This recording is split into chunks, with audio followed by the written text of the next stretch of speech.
오늘 주신 하나님 말씀의 제목은 원망하지 말고 감사하라입니다. 우리 제목을 한번 따라서 해보실래요? 원망하지 말고 감사하라. 여러분은 원망을 많이 하며 사십니까? 아니면 감사의 말을 많이 하며 사십니까? 지난 한 주간 생각해 보실래요? 지난 한 주간 동안에 여러분은 원망을 많이 하며 사셨습니까? 감사를 많이 하며 사셨습니까? 원망은 하나님의 진노를 사게 되나 감사는 하나님의 은혜를 입게 됩니다. 원망은 하나님의 진노를 사게 되나 감사는 하나님의 은혜를 입게 되어집니다. 그런데 많은 성도들이 이 사실을 알면서도 감사보다는 원망과 불평하며 사는 자들이 많은 것 같습니다. 왜 그럴까요? 첫 번째는요, 원인입니다. 원인은 하나님의 은혜를 망각했기 때문입니다.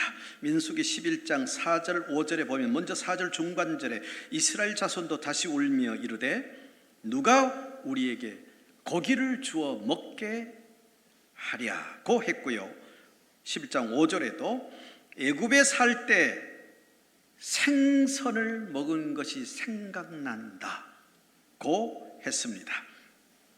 그리고 11장 13절에 그들이 나를 향해 울며 이르되, 이스라엘 백성들이 모세를 향하여 울며 이르되 우리에게 고기를 주어 먹게 하라고 했습니다. 이는 이스라엘 백성들이 광야에서 만나를 먹으며 살다가 조금 마음이 변했습니다. 만나만으로는 만족이 안 되었습니다. 욕심이 좀 생긴 거죠. 고기가 먹고 싶다고 원망하고 있는 이 말씀들입니다. 그리고 11장 6절에 보면요, 이렇게 말하죠. 이렇게 원망하죠. 만나만 먹어서 기력이 쇠하여졌다. 몸이 약해졌다는 겁니다. 그렇게 원망했습니다. 200여만 명의 이스라엘 백성들은 광야에서 농사도 짓지 않았습니다. 하나님께 주신 양식인 그 만나를요, 공짜로 먹고 살았습니다. 하나님은 이스라엘 백성들에게 매일마다 그 일용할 양식을 내려주신 거예요. 그 만나는 모양이 진주와 같고 맛은 기름 섞은 가자와 같다고 했습니다. 그러므로 만나는 보기도 좋고 맛도 있고 몸에도 좋은 양식이었다는 것을 알 수가 있습니다. 여러분 생각해 보세요. 하나님 주시는 그 만나, 그 음식이 영양가도 없는 그런 양식이었겠습니까? 보기도 좋고 맛도 있고 몸에도 좋은 그런 영양가 있는 양식이었다는 것입니다. 그런데 이스라엘 백성들은 손 하나 까딱하지 않고 이렇게 좋은 양식을 하루도 어김없이 공짜로 매일 받아 먹고 있으면서도 그것으로 만족하지 못했습니다. 그 하나님의 은혜에 감사하지 않았습니다. 고기를 주세요. 원망했습니다. 이스라엘 백성들은 애굽에서 430년 동안 노예처럼 살았죠. 인권이 유린된 그런 삶, 노예처럼 종처럼 살았습니다. 애굽에서 이스라엘이 번성하고 강해지자 이 애굽의 이 왕, 이 바로가 이스라엘 백성들을, 특히 장정들을 람셋 건축에 동원을 합니다. 비돔성이라는 그 성을 건축하는 데 동원을 합니다. 그리고 건축 현장에서 무거운 짐을 지게 하는 일만 시켰습니다. 괴롭힌 것이죠. 그 일만 아니라 또 다른 노동을 시켰습니다. 힘든 노동을 시켰고 그리고 농사도 짓게 했습니다. 괴롭힌 것, 다시 학대한 것입니다. 또한 이스라엘 백성들이 아들을 낳으면 죽이라고 명령했습니다. 이런 괴롭힘을 당하면서 학대 속에서 자식을 낳아서 죽여야 하는 그런 아픔 속에 살았습니다. 하나님은요, 이런 이스라엘 백성들을 긍휼히 여기셨죠. 그래서 출애굽을 하게 하시죠. 출애굽의 은혜를 입은 이스라엘 백성들입니다. 출애굽을 해서 광야에 살게 되어질 때, 광야에서는 농사를 지을 수가 없잖아요. 200여만 명이 먹고 살 수가 없는 곳이 광야입니다. 그런데 하나님은 매일마다 어김없이 하루도 빠짐없이 만나를 내려주셨습니다. 그래서 광야에서 만나를 먹고 살 수 있었습니다. 이런 하나님의 은혜를 받았습니다. 불기둥 구름기둥으로 그들을 인도해 주는 은혜를 받았습니다. 옷도 낡아지지 않는 은혜를 베풀어 주셨습니다. 그리고 바로의 마음이 변해서 다시 이스라엘 백성들을 잡아오기 위해서 애국 군대를 보내었는데, 홍해를 갈라서 추격해온 애국 군대로부터 이스라엘 민족들을 보호해 주셨습니다. 그리고 가나안 땅으로 가기 위해서는 아말렉과의 전쟁에서 승리해야 됩니다. 그 아말렉과의 싸움에서 이기게 하심으로 가나안으로 나아가게 하셨습니다. 이스라엘 백성들은요, 하나님의 수많은 은혜를 받은 것입니다. 이처럼 하나님께서는 이스라엘 백성들에게 영육의 모든 필요를 다 채워주셨습니다. 그런데 이스라엘 백성들은 그 하나님의 은혜를 망각한 것입니다. 그 하나님의 은혜를 잊어버리고 원망했다는 것입니다.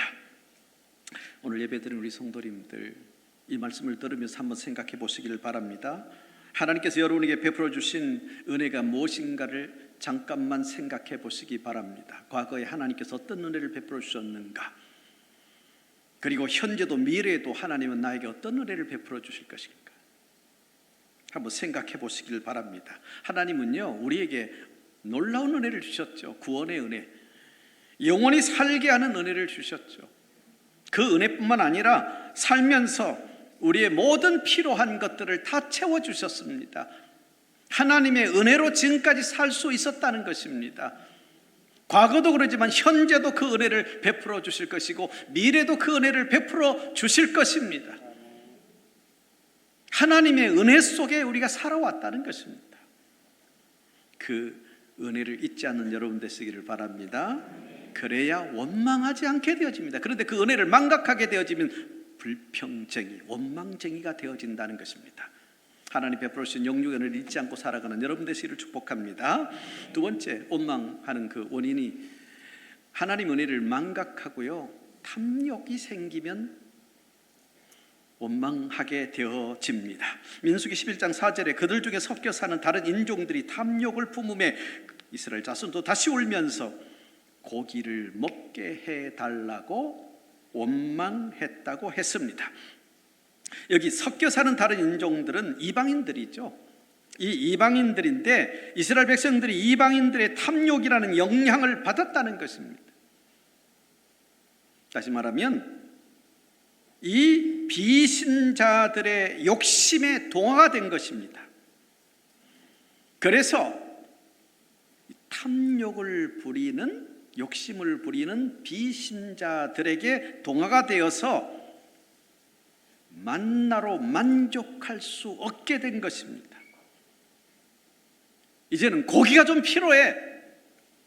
고기 욕심이 생긴 것입니다.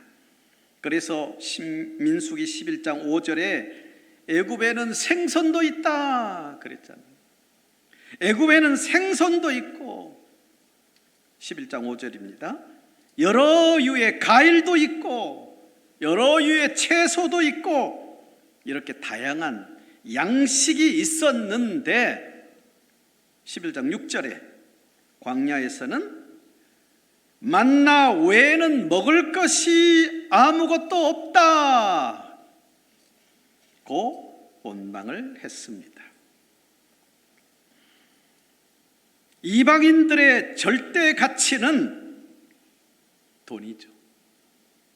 어떻게 하면 잘 먹고 살 수 있을까? 누리며 살 수 있을까? 그러려면 돈이 필요하다. 이방인들의 최고의 가치, 절대 가치는 돈입니다. 그래서 사고방식이나 생활방식이 많은 돈을 버는 데 초점이 맞추어져 있습니다.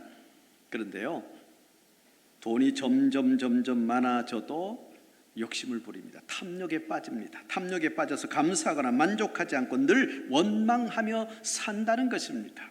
그런데 이스라엘 백성들이 그들과 섞여 살면서 이런 사고방식에 물이 든 것입니다. 배운 것입니다. 영향을 받은 것입니다. 처음에 이스라엘 백성들이 그랬을까요? 민수기 11장 8절에 보면 처음에 이스라엘 백성들은 광야에서 만나를 받았을 때 너무 감사한 거예요. 그래서 만나를 받아가지고 맷돌에 갈기도 하고 절구에 찢기도 하고 가마에 삶기도 하며 과자를 만들어서 그것을 맛있게 먹으면서 감사하며 살았던 거예요. 처음에 원망했던 것이 아니에요. 처음에는 감사했단 말입니다. 그러나 탐욕적인 이방인과 섞여 살면서 만나만으로는 감사할 수 없게 된 것입니다. 만나보다 더 나은 고기를 요구하는 이런 탐욕에, 욕심에 빠져버린 것입니다. 성도님들, 하나님의 은혜를 망각하면 원망하게 되어지고요, 욕심을 부리면, 탐욕에 빠지면 원망하고 불평하게 되어집니다. 많은 성도들이 하나님께 주신 여러 가지 복이 익숙해지면, 지금까지 하나님 주신 은혜로 우리가 살았잖아요. 그런데 하나님께서 주신 은혜와 복이 익숙해지면 그 은혜를 은혜로, 그 복을 복으로 생각하지 않게 된다는 거예요. 처음에는 하나라도 만족했어요. 하나님이 하나를 주시면 감사합니다. 감사합니다. 이제는 하나로 만족하지 못하고 2개가 있어야 만족하고 5개가 있어야 만족하게 되어집니다. 그래서 하나님이 그래 우리를 사랑하셔서 2개를 채워주시고 5개를 채워주십니다. 그런데 이렇게 5개를 주면 이제는 또 10개가 있어야 만족해 한다는 것입니다. 하나님께 주신 여러 가지 은혜와 복이 익숙해진 거예요. 그래서 하나님의 그 은혜를 은혜로 여기지 않고 그 복을 복으로 여기지 않게 된 것이죠. 자꾸 욕심이 생긴 것이죠. 이런 세상 사람들의 탐욕이라는 사고방식을 버려야 원망하지 않게 되어진다는 것입니다. 오늘 2부 예배에 나와서 예배를 드리는 성도님들, 조금 뭔가 부족합니까? 조금 부족해도 더 필요한 것이 있지요. 살면서 100% 만족할 수 없잖아요.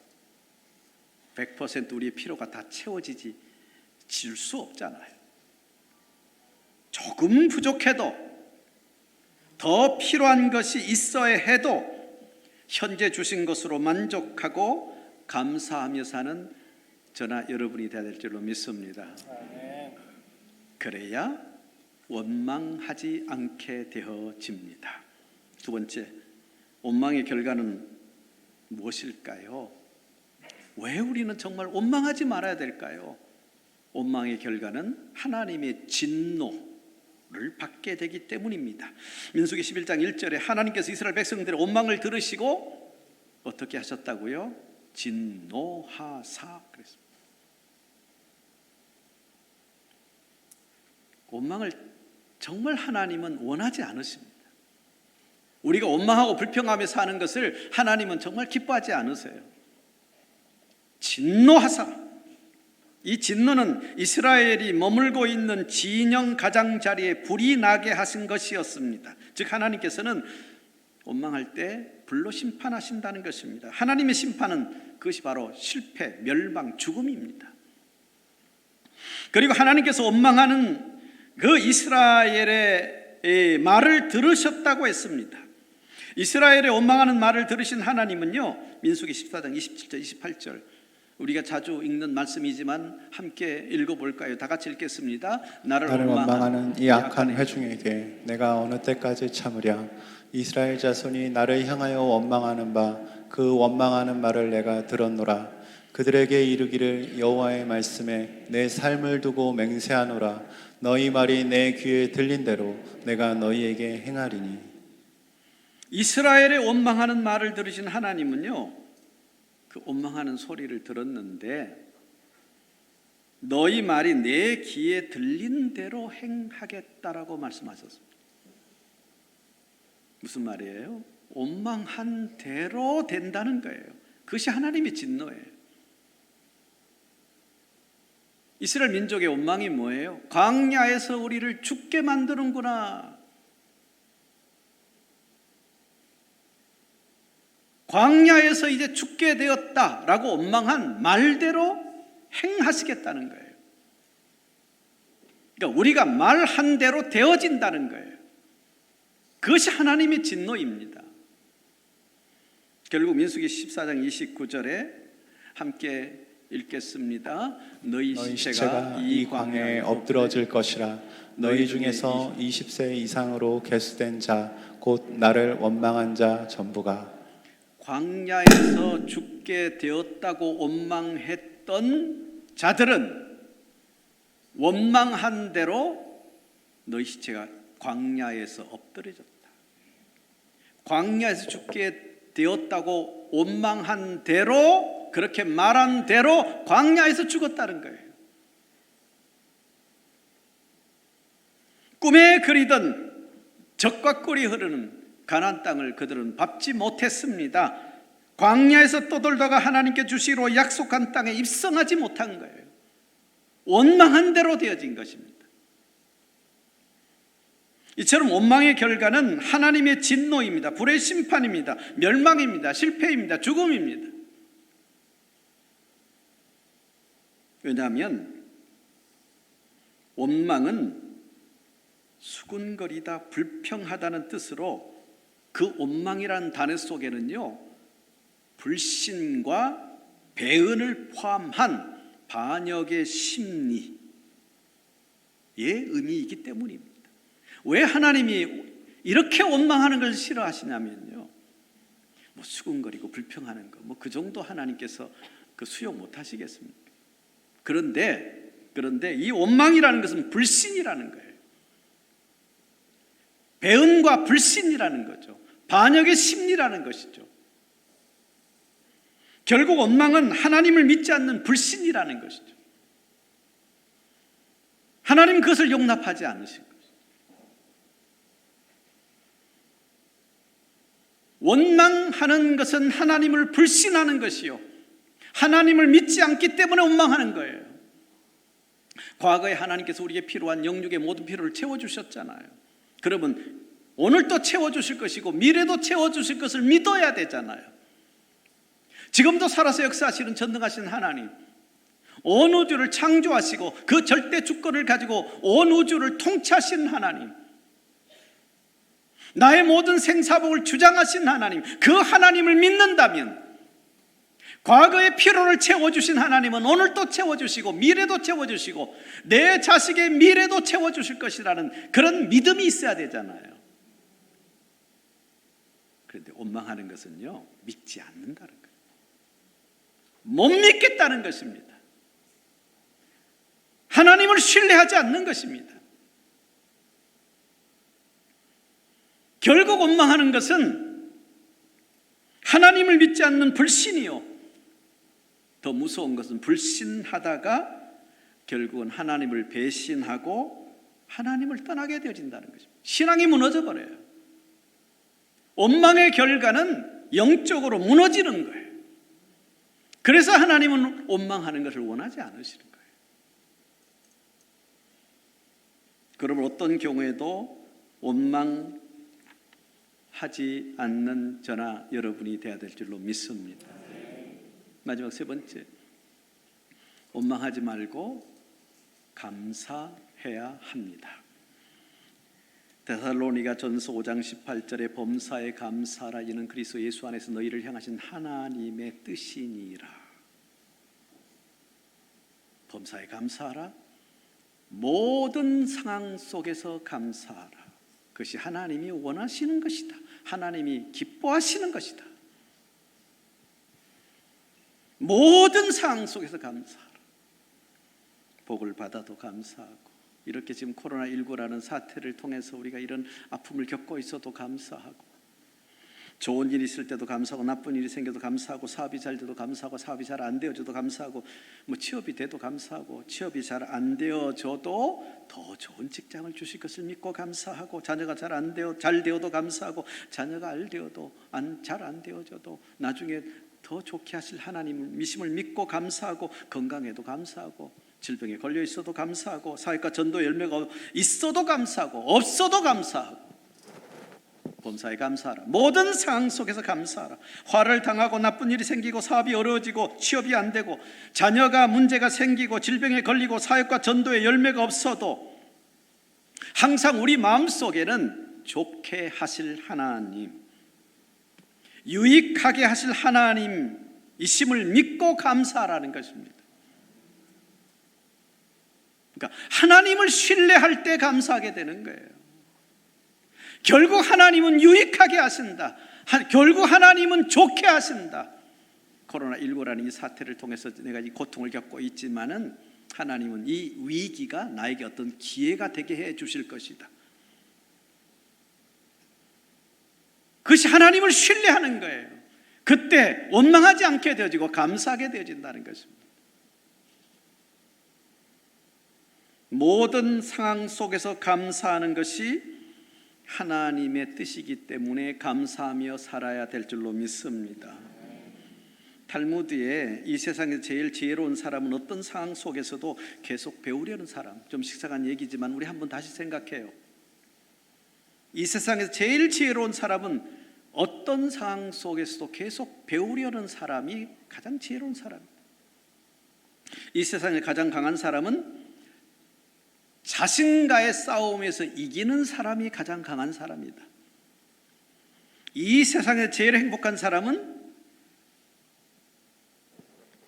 주어진 환경, 여건, 현실에 만족하면서 감사하는 사람이 가장 행복한 사람이다라고 했습니다.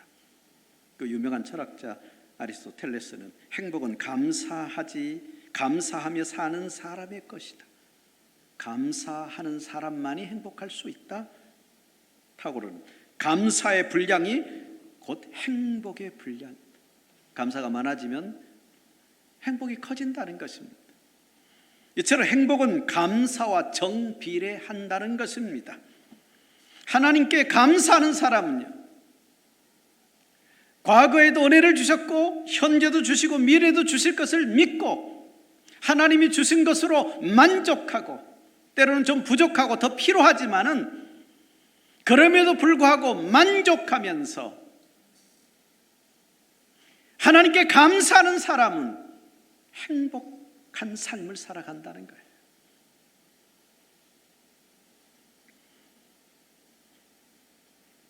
이런 말이 있죠. 행복하기에 감사한 것이 아니라 감사하면 행복해진다.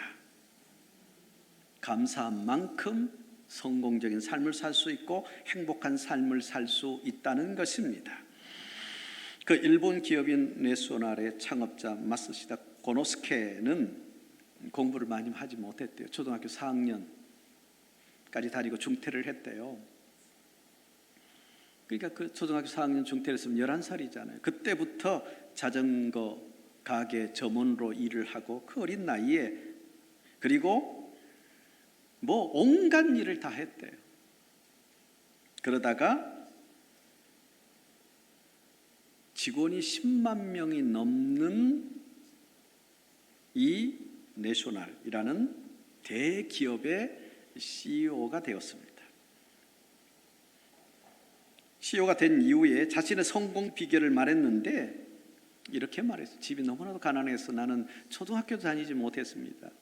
11살 때부터 몸도 약했지만은 초등학교 다닐 수도 없었고 몸도 약했고, 그러나 11살 때부터 자전거 가게 점원으로 일하고 구두 닦기를 하고 신문 팔이를 하고 이런 불우한 환경 속에서 살았지만 원망하지 않고 그냥 열심히 일했습니다. 열심히 배우려고 했습니다. 그리고 원망하지 않고 그냥 감사하며 살다 보니 이렇게 10만 명이 넘는 대기업의 CEO가 되었습니다라고 고백했다고 합니다. 코로나19가 자꾸 깊어지고 길어져요. 여러분 힘드시죠? 코로나19 사태가 길어져서 견디기 힘든 환경, 악조건, 정말 답답하고 짜증이 나고 고통스러운 그런 어떤 상황, 사업에 문제가 생기고 직장에 문제가 생기고 마음이 우울해지고 뭔가 육체도 연약해지고 그런 상황 속에서도 감사할 수 있다면, 하나님께 감사를 표현할 수 있다면 분명히 염려가, 근심이 사라지게 될 줄로 믿습니다.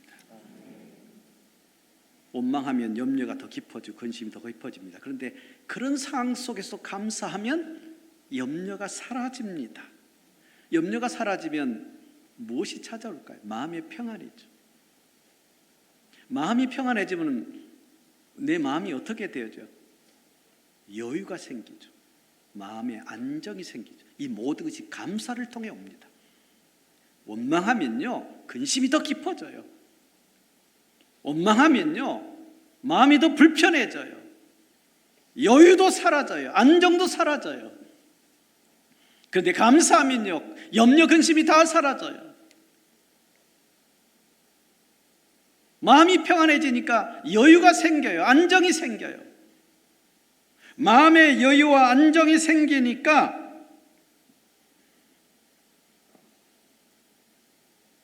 잠재력이 생겨요.